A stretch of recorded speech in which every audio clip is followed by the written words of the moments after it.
all of you joining us for today's online conversation on reading Jane Austen, a novel approach to virtue. I'd also just like to recognize and thank our sponsors, David and Lindsay Haynes out in Atherton, California, as well as our friends and co-hosts at the Pelican Project, the Rabbit Room, and Hearts and Minds Books, all excellent organizations that you'll find out a little bit more about. If you are one of those folks who are joining us for the very first time or are new to the Trinity Forum in some way, we work to cultivate, curate, and promote the best of Christian thought leadership and provide a place where leaders can wrestle with the big questions of life and come to better know the author of the answers.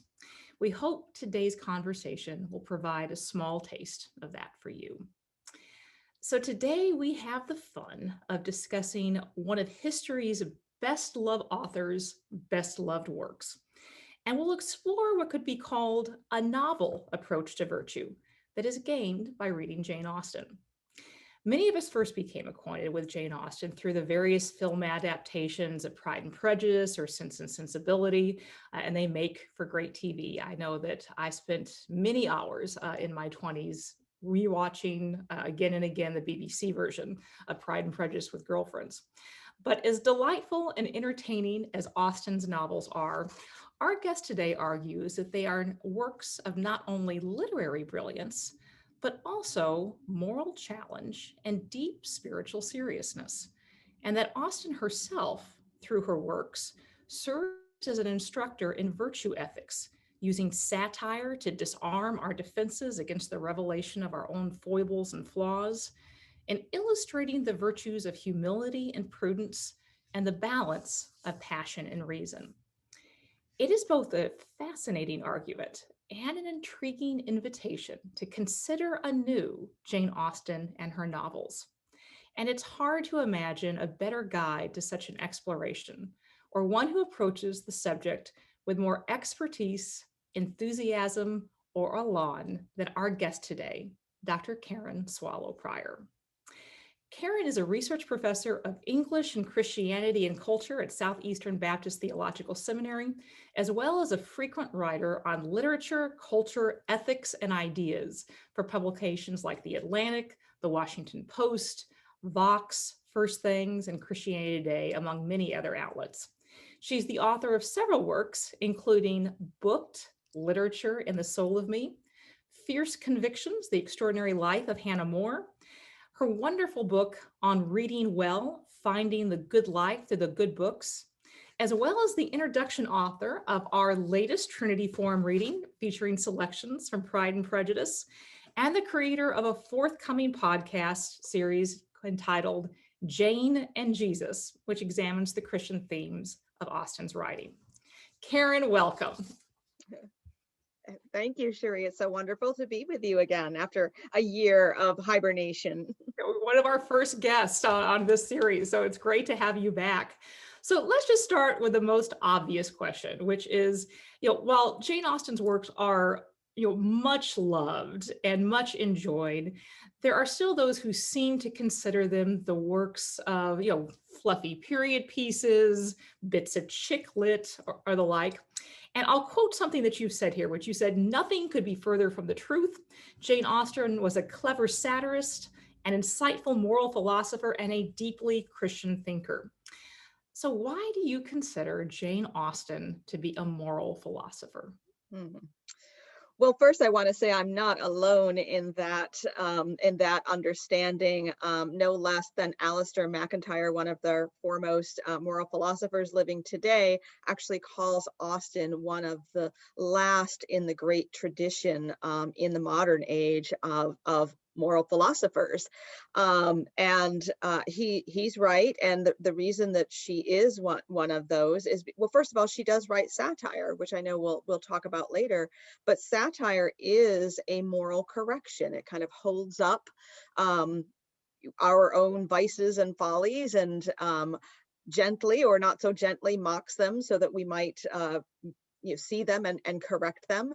And even though Austen's novels are always about love and marriage and romance, whether it's romance that goes well or goes badly, That's really just the surface. Underneath the surface of that story, she is inviting us to look at our own interactions with one another, our own misperceptions and misreadings.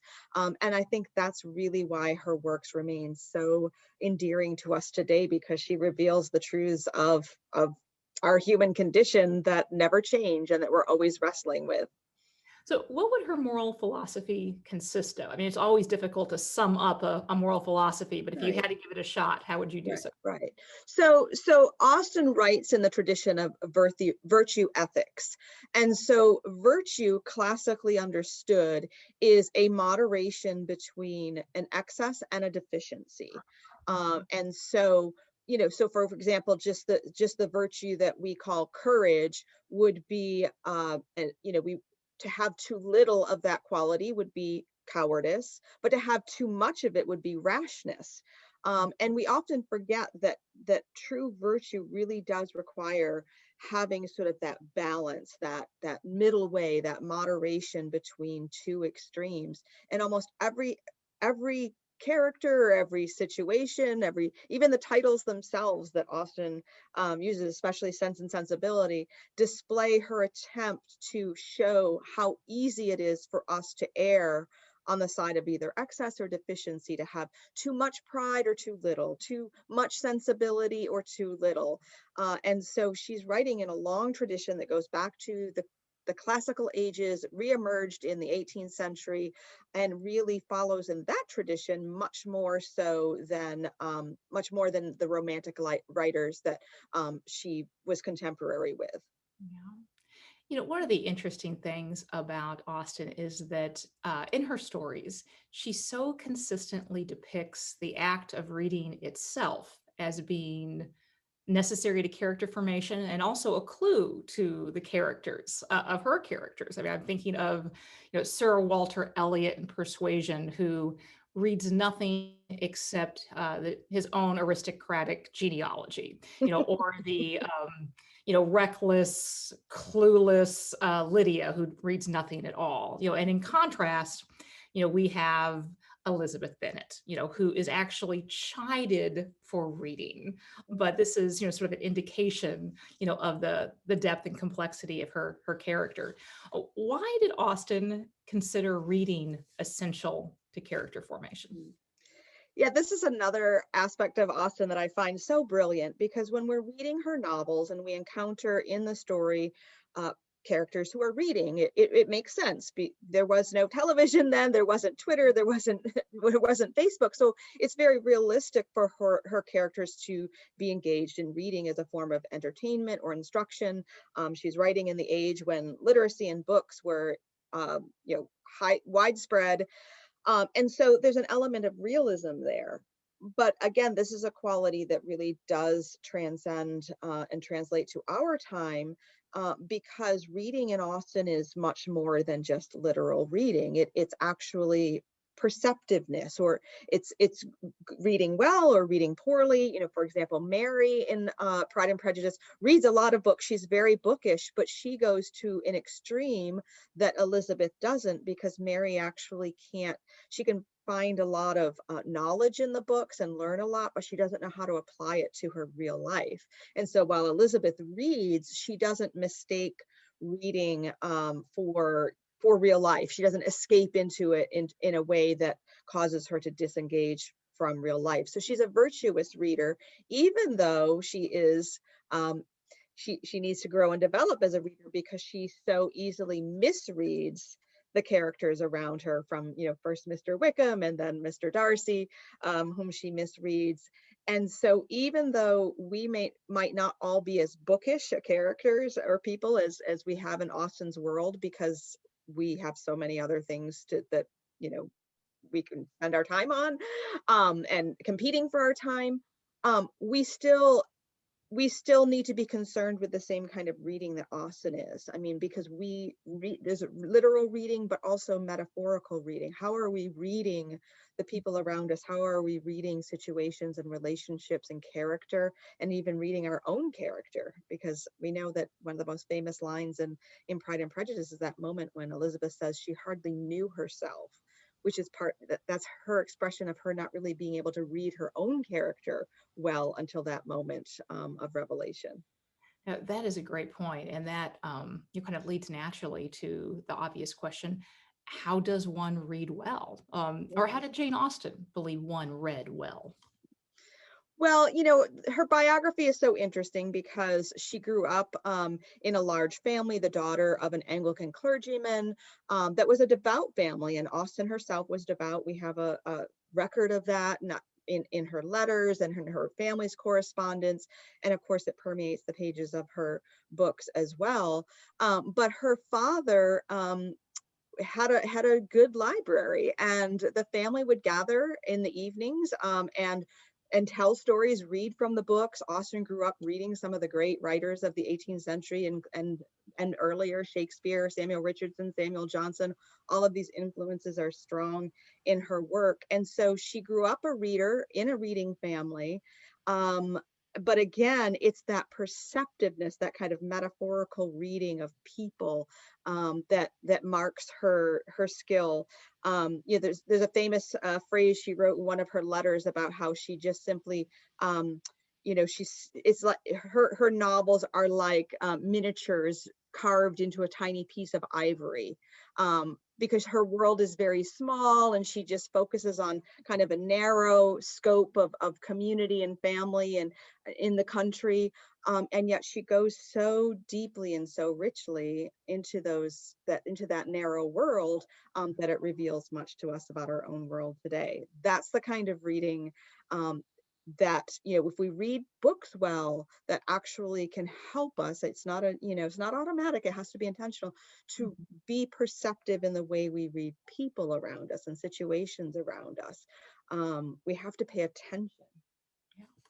I wanted to ask you about that attention and even the complexities and the challenges of it, and that, Elizabeth Bennet is portrayed as a careful and attentive reader, and yet she significantly misjudges Mr. Darcy initially.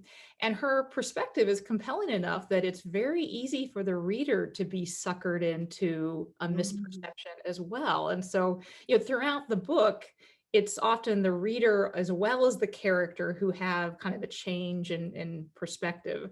What is Austen doing here with this rather humbling, at least to the reader, being toyed with in terms of perspective? Mhm.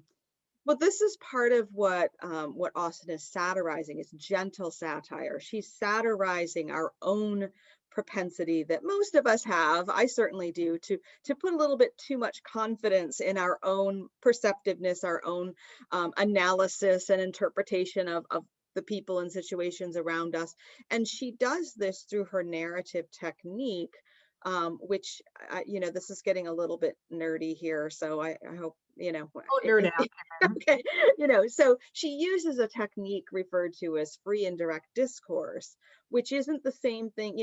Most of us might remember from school an omniscient narrator or a limited point of view narrator. This is something in between, where Austen allows us to see the perspective of one character, then maybe another, and then that omniscient narrator. So we're constantly slipping in and out of the perspective of the narrator or Elizabeth's perspective. Everything in the story is not told from Elizabeth's perspective or the narrator's perspective. So this is a very complicated and tricky way of narrating that forces us as readers to figure out whose point of view is this, or who's saying this, or who's thinking this, or is this right? And that begins with the famous opening line of Pride and Prejudice, that is a truth universally acknowledged, that a single man with a fortune must be in want of a wife. That is not Jane Austen's perspective. That is not Elizabeth Bennet's perspective. And it should not be our perspective as readers. It's Mrs. Bennet's perspective. And Austen is satirizing that, but gently. And so Austen sort of takes us along the ride with these different points of view, but she's asking us to test them all along the way, in the same way that Elizabeth should have been testing hers all along the way, and eventually does, but doesn't do that quite early enough.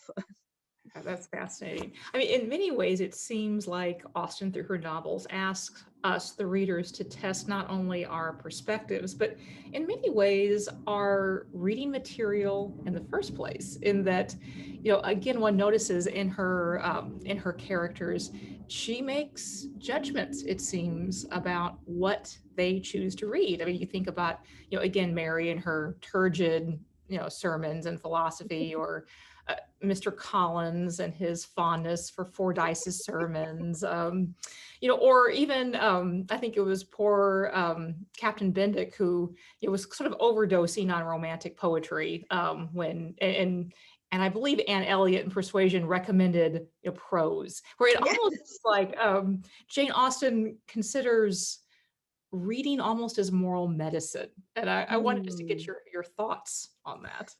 She absolutely does. And I love that moment in Persuasion is so important because the character of Anne Elliot, who I think, is perhaps the one that we're supposed to most solidly sort of identify with and affirm, as she is, and who she is. And so and her recommendation isn't just to never read romantic poetry, but her recommendation is more like, you know what, you've been reading too much romantic poetry, so you need to read some prose, which again goes back to that balance and that moderation, which is the essence of virtue.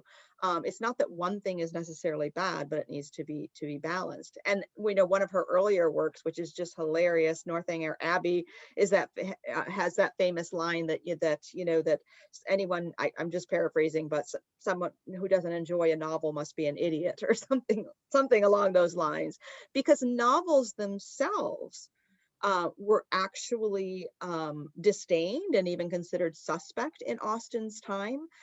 Most novels that were being written were not called novels because that was sort of an insulting term, and no respectable author would write a novel. Well, Austen and her family read novels. They were open about it. They praised them. Not Jane praised them and wrote her own and called them novels. So she was a pioneer in that respect, because she understood that, and was prophetic in this way, that the novel form, which was new and emerging, could be used in a moral way. And again, that's something I think that translates to our time, because we often, we encounter different digital forms or different kinds of media, TikTok or whatever.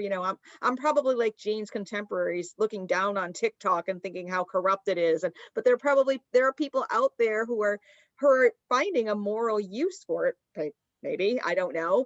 Um, uh, Jane Austen teaches me to not be so time bound or so nostalgic about how things used to be or what used to be respectable, that I don't see the potential for newer forms and newer ways. Because Jane Austen, she was a pioneer in understanding the novel to be its potential for moral instruction. That's fascinating. There's so much we could unpack there, but one thing I wanted to ask before we go there is the fact that you call Jane Austen not only a moral philosopher but also a deeply Christian thinker, and was curious why you would lay that particular appellation of a deep Christian thinker on her. Yeah, and especially if we've just watched the movies or read one novel in high school where those things are not that apparent, people can sometimes be surprised about that.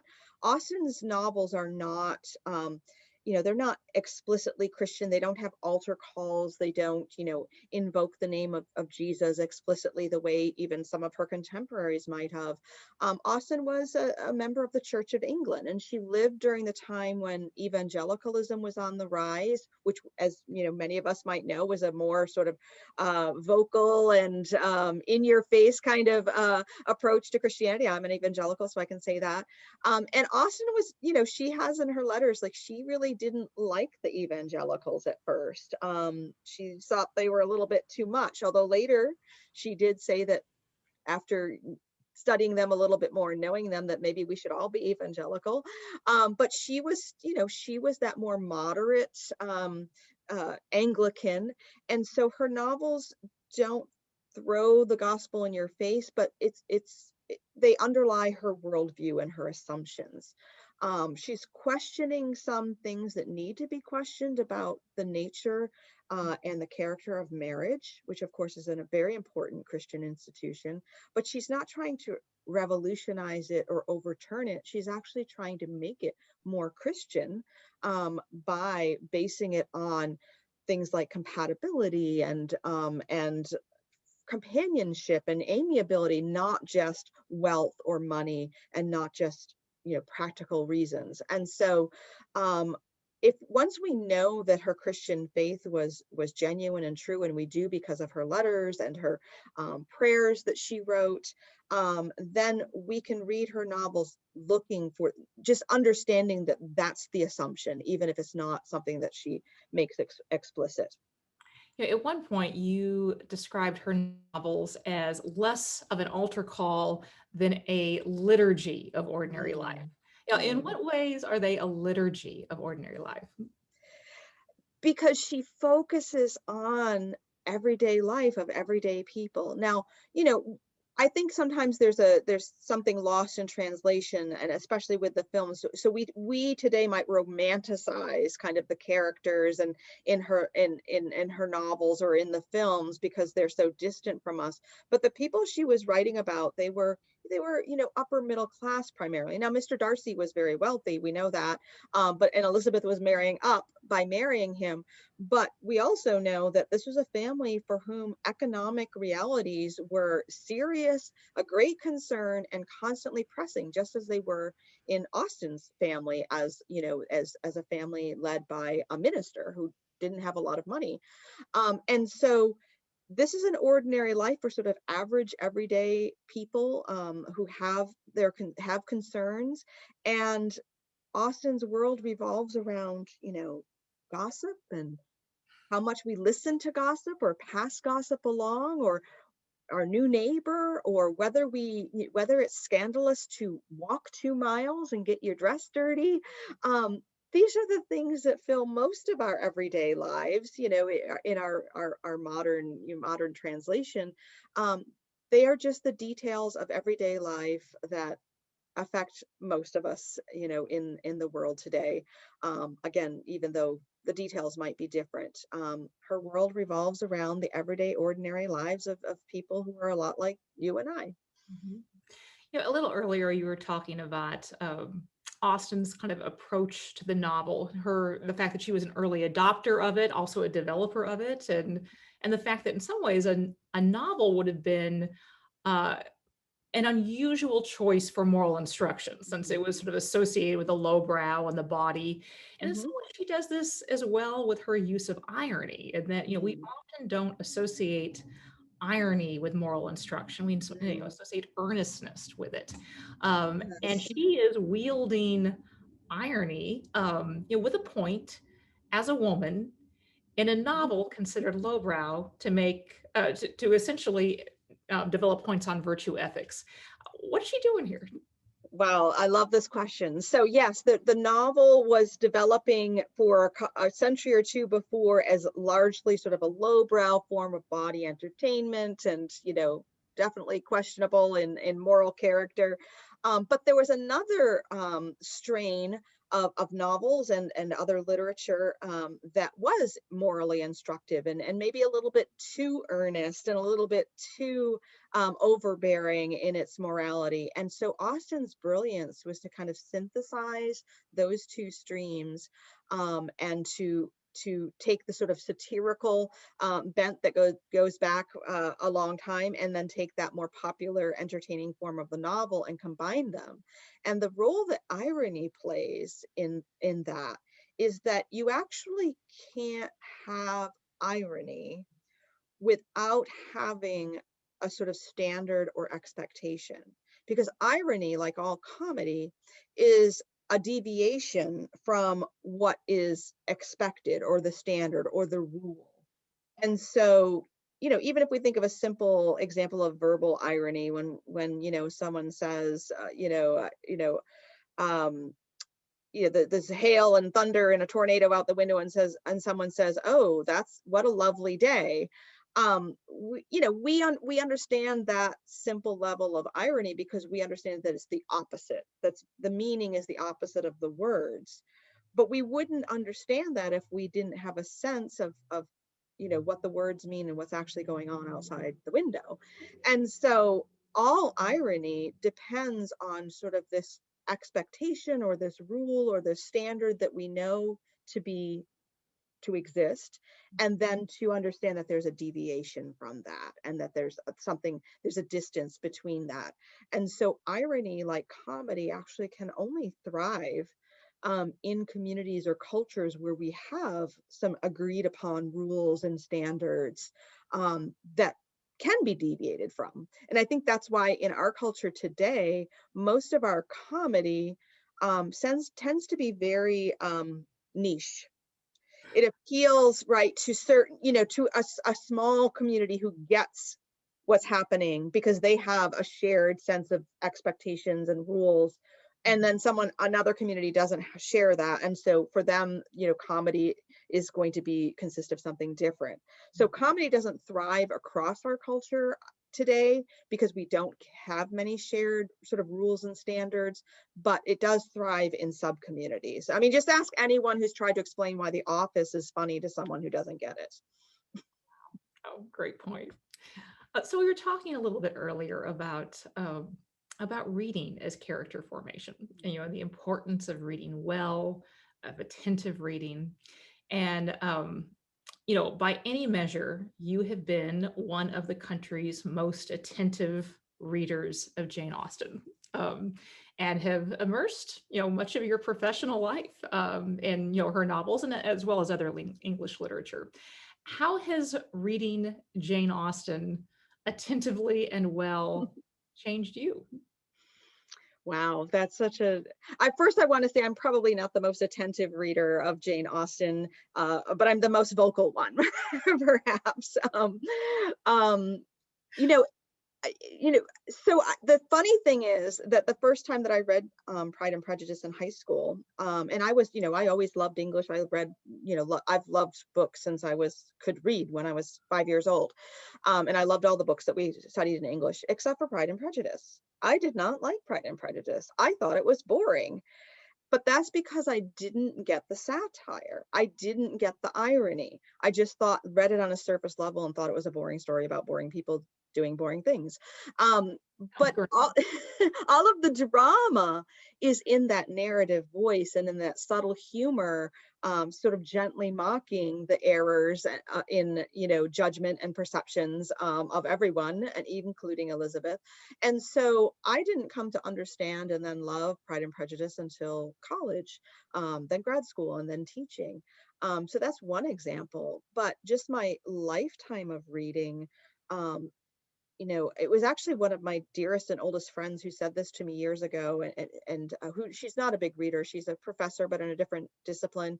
And she's the one who told me, she said, I think that you are really perceptive about people because you've read so many books. And I began to think about that. And I thought, reading books and seeing the world through other people's eyes and seeing their judgments and seeing their errors in judgment, spending all of your day, so many days and hours doing that does translate into real life, because I can kind of imagine how someone else is seeing things, or imagine how, they might be wrong or how I might be wrong, because, I've seen the world through other people's eyes so many times through the pages of books. And so reading really I can't separate who I am and how I think from the countless books that I've spent my life reading. Oh, that's fascinating, Karen. We're going to go to audience questions in just a second, but before we do, I have to ask, and in some ways this may be a leading question because I am speaking to an English literature professor, but we're at a time when reading in the country is in many ways in an accelerated decline. Mhm. According to like all the different surveys and studies, each generation is reading less than the one before. We are comprehending what we read less. Mhm. We read less for pleasure, and we read less literature. Mhm. Um, what does this mean? What are the Mhm. implications for both our personal, individual character development, but also the character of our country? Yeah, so I think we can look at, I try hard not to be the curmudgeonly, scold, pointing the finger at the kids today. But it's not just the kids. But all we have to do is look at history, and look at, before we had widespread literacy, which, was brought about in large part by the Protestant Reformation and its emphasis on the centrality of the word, the centrality of reading the Bible for ourselves rather than having someone else interpret it for us. Um, and of course, I know there was a counter Reformation too, and all of that has contributed to this ability that we have to read and to interpret for ourselves. And that has brought about, I mean, that's a 500-year history that changed the world. And if we are on the other side of that, which I think that we are, where we are returning to kind of an image-based culture, and not reading or not reading well, and reading other people's interpretations. I mean, this happens all the time on the, that we don't even read the original sources. We read what someone else says about it, whether it's a blog post or a newspaper article. We really are losing, I think, all of the things that are wrapped up in the idea of the logos, of John 1:1, the word, the capital W word, the small w words, the ability to think rationally and logically and argue in abstract terms. I definitely recommend that the best sort of introduction to these big ideas in the context of this long history is Neil Postman's Amusing Ourselves to Death. An excellent book that's written for lay readers. It really changed the way I thought about a lot of things early in my academic career. I think I was still in grad school when I read that, and it's influenced everything that I think now about literature and images, and what we lose when we lose the ability to read well. And we dare, if we lose it, it will, it's not like some government came and took this away from us. It's that we did it ourselves. We're doing it ourselves. That's great. Thanks, Karen. We're going to turn to questions from our viewers. And if you are joining us for the first time, you can not only ask a question in the Q&A feature, but you can also like questions, and that helps give us an idea of what some of the most popular questions are. And I see there have been quite a few that have come in. Sadly, we're not going to be able to get through all of them, but there's two that I'll combine here that are on a similar theme. So Nancy Austen asked, how does Austen promote virtue through the different types of romantic love and marriage and Pride and Prejudice? And Hmm. somewhat similarly, David and Lindsay Haynes ask, how does Jane Austen use Darcy to educate us about moral philosophy as a counterpoint to Elizabeth and how she instructs us about the search to finding a true life partner? Okay. All right. Great questions. It's almost like I could have planted these, but I didn't, I promise. So the first question about the marriages. We have several marriages in Pride and Prejudice, 5 or 6, depending on how you count them, among the major and minor characters. And the rubric that I like to use when I teach this novel is drawn from Sense and Sensibility. Again, another concern of Austen's is kind of this balance between sense and sensibility, or reason and passion. And I think what we see in Pride and Prejudice is we see in Mr. and Mrs. Bennet, and then later with Lydia and Wickham, we see a marriage that was drawn, based on youthful passion, without any good reason or sense behind it. And so then once that passion, in the case of the elder Bennets, once that passes away, there isn't much of a foundation there. And then we see in the marriage of Collins and Charlotte, it's based purely on reason. There isn't passion there. Collins is looking for a wife, anyone will do. And and Charlotte, she wants to be married, and she doesn't have many prospects, and so she marries him.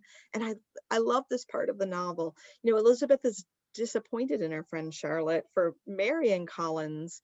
But when she visits her and realizes that Charlotte is decently happy, Elizabeth, what she has to realize is that even though Charlotte is her best friend, they aren't the same people.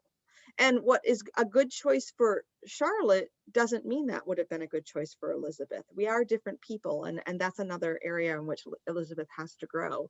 And then we have, we have Elizabeth and Darcy who have a marriage that is very reasonable. It makes sense in their society. It makes great sense for Elizabeth, but it's also it's based on passion. That's the two very much love one another and attracted to one another. Again, that's an example of Austen's use of virtue. She sees marriage as something that needs to balance these things, because it shouldn't be just about a reasonable match or just about passion, but about both. And the question about Darcy, I mean, it's just so brilliant because Austen as a narrator leads us into this distaste of Darcy, and we make all the wrong judgments against him, just like Elizabeth does. And then we find out, the truth. We find out the rest of the story, in the words of Paul Harvey. And Darcy, so we understand that Darcy is proud, and he is hesitant to marry. He's embarrassed by Elizabeth's family, and he thinks it would be a bad match for him to be connected to such a silly, ridiculous family. And the thing is, he's actually right. That's not completely wrong for him to think that. So he has to overcome that in favor of other things.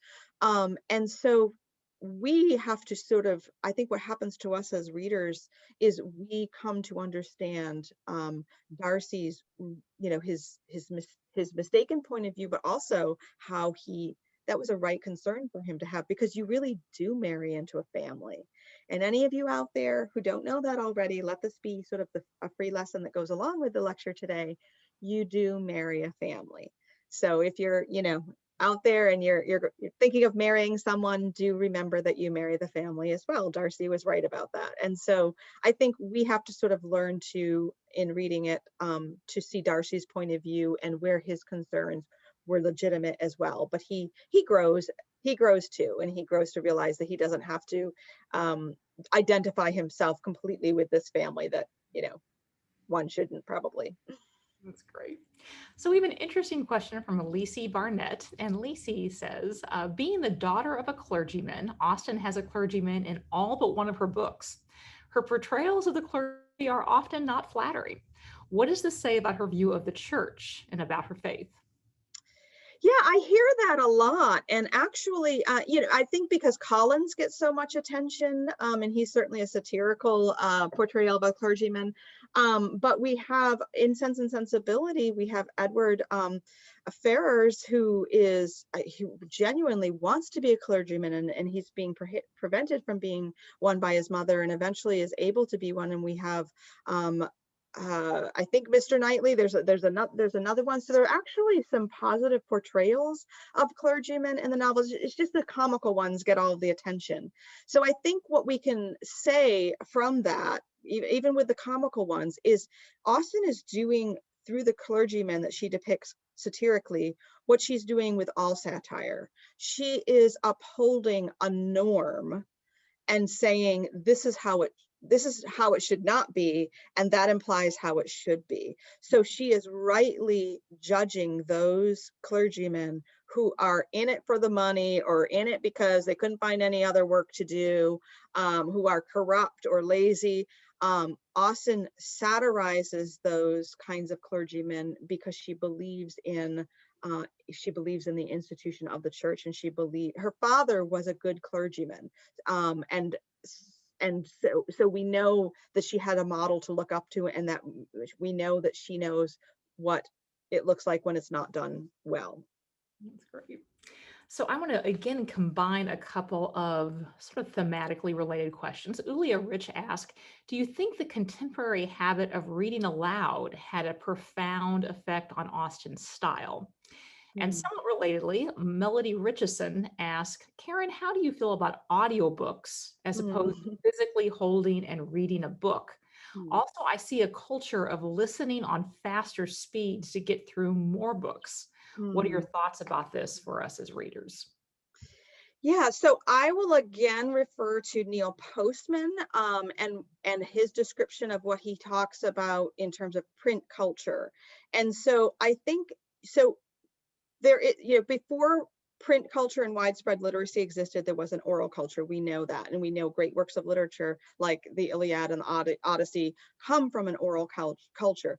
But a print culture produces very different kinds of works that are written, that with complicated sentences and, it's longer, all of these things.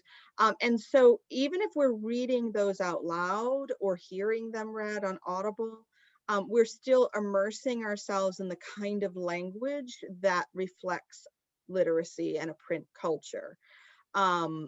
So we're still being immersed in it. And there is some research that I've just sort of dipped into that shows that when we are listening to books on audiobooks, we're actually using the same deep recesses of the brain that we use when we're reading a book. But when we read something on a screen, we're using the front area of the brain, which is shallower and more superficial. I'm not a cognitive scientist, and I'm just sort of learning about these things and the different parts of the brain that we use. But I think the important thing is that that we are being immersed in the kind of use of language that still reflects print culture. That's great. So we have a couple questions about satire and sarcasm. Ross Bathingweight, and Ross, apologies if I mangled your name. Ross asked, at what point does satire cross the line into sarcasm? And then somewhat similarly, Sammy Wood asked, I wonder, as you said, we need shared expectations for irony to work, and Austen satirized upper middle class folk. Do her insights cut across cultures in a way that translates to where we seem to be heading in the US?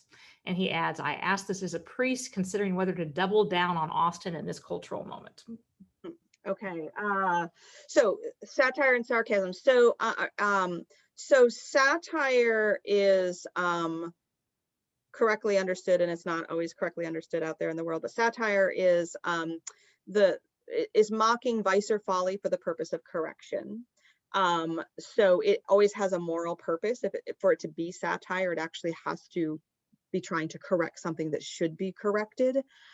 Sarcasm is verbal irony with the intent to belittle. So sarcasm is always belittling. And it can, so if we're belittling a person or, something that's important, that's not good, but it's perfectly fine to be sarcastic in like saying, to belittle, something like just yourself, like, oh, that was a dumb move. That's a sarcastic comment. Belittling yourself. So it just depends on the object that you're belittling. There are things that we can belittle that are okay to belittle, but not people or important values. So they're all related. They're related, but different. So sarcasm is a form of verbal irony, and satire depends on various kinds of irony, including verbal irony. If I did a Venn diagram, it would be interesting. And then the question about Austen. So like the literature of many dead white people, Austen is coming under, reconsideration in current times. I'm not sure if this is where the question was coming from. There's actually been a lot of buzz lately about how her, her home in England that's a museum is starting to acknowledge the context of slavery in which she lived, which she did not write a lot about. Again, it was sort of assumed, and she does mention it briefly in Mansfield Park. And I think I think all works of literature, Austen included, are wonderful opportunities to talk about not only what's there, but what's missing, why it's missing.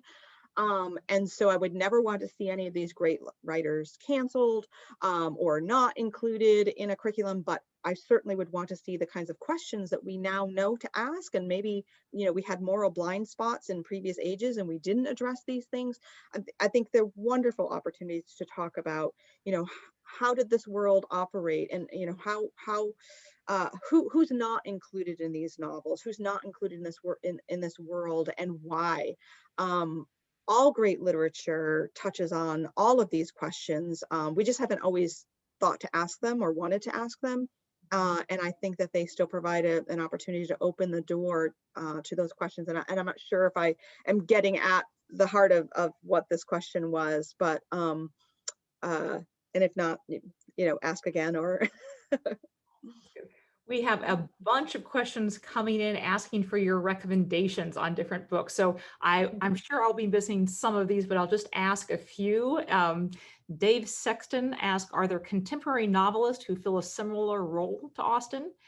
Very closely related to that, Ruth Castle asked, I'd love to know of any contemporary authors Karen would recommend that continue the literary tradition of Austen.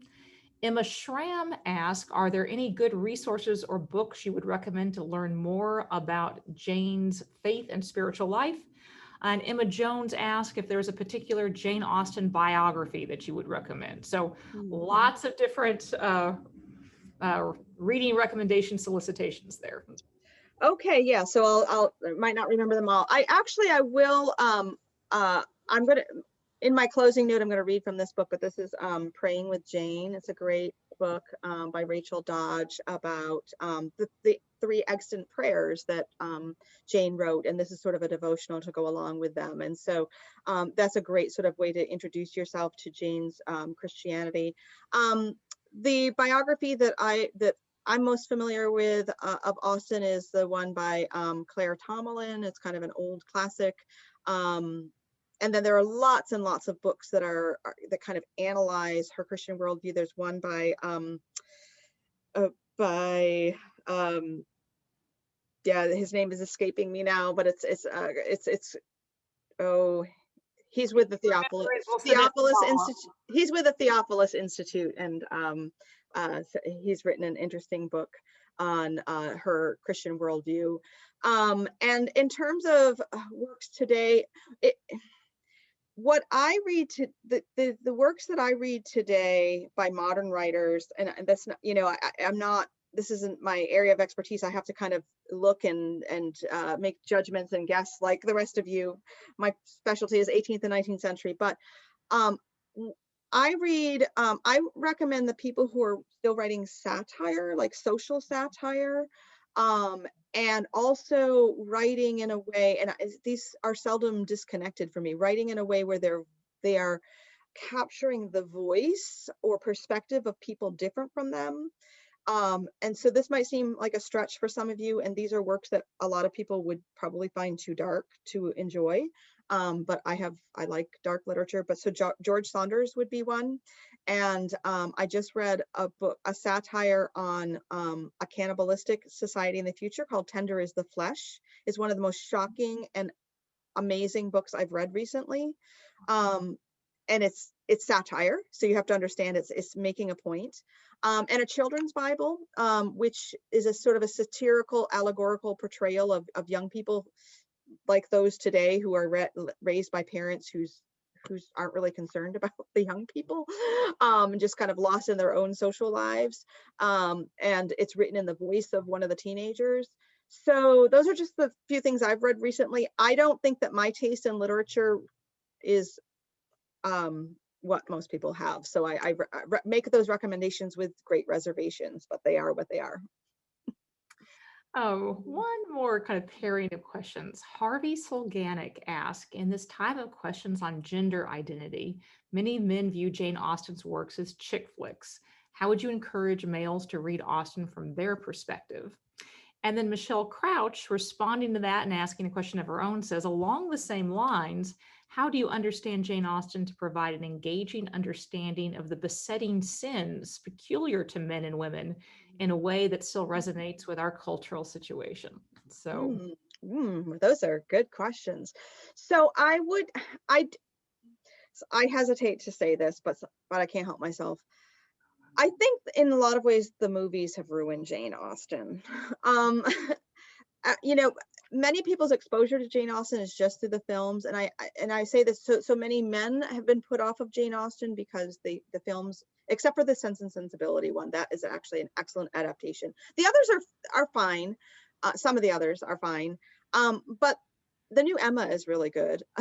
I keep correcting myself here, but the films have given, as a body, have given the view that these are just romantic stories, and they are not. So I think any man who is not interested in that, or woman who is not interested in that, just needs to read the books and read them with the understanding that this is satire, and you're not supposed to just sort of absorb the narrative perspective as though it's earnest and straightforward. It's satire. If you think something's funny, it most likely is, so laugh.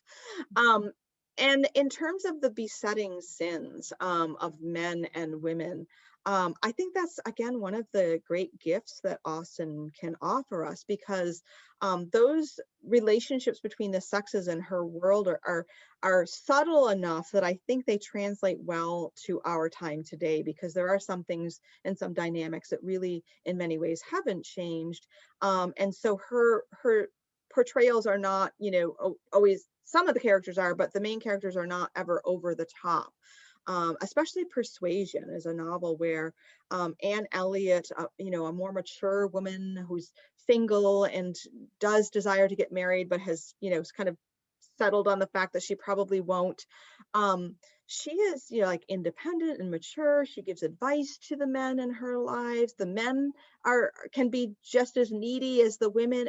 That is a very rich novel that I think displays both sort of the equality of the sexes, but also the differences, and also transcends the stereotypes. Right. Well, we'll take one more question, and we've had a couple of questions about a novel we haven't really talked about that much, which is Northanger Abbey. So Elizabeth Coburn asks for you to talk about it, which is one that she hasn't connected with. And we have an anonymous attendee who says, I think Fanny Price is a terribly underappreciated Austen character. How does Karen read Mansfield Park? And Fanny's character. So we'll end with Yeah. Northanger Abbey and Mansfield Park.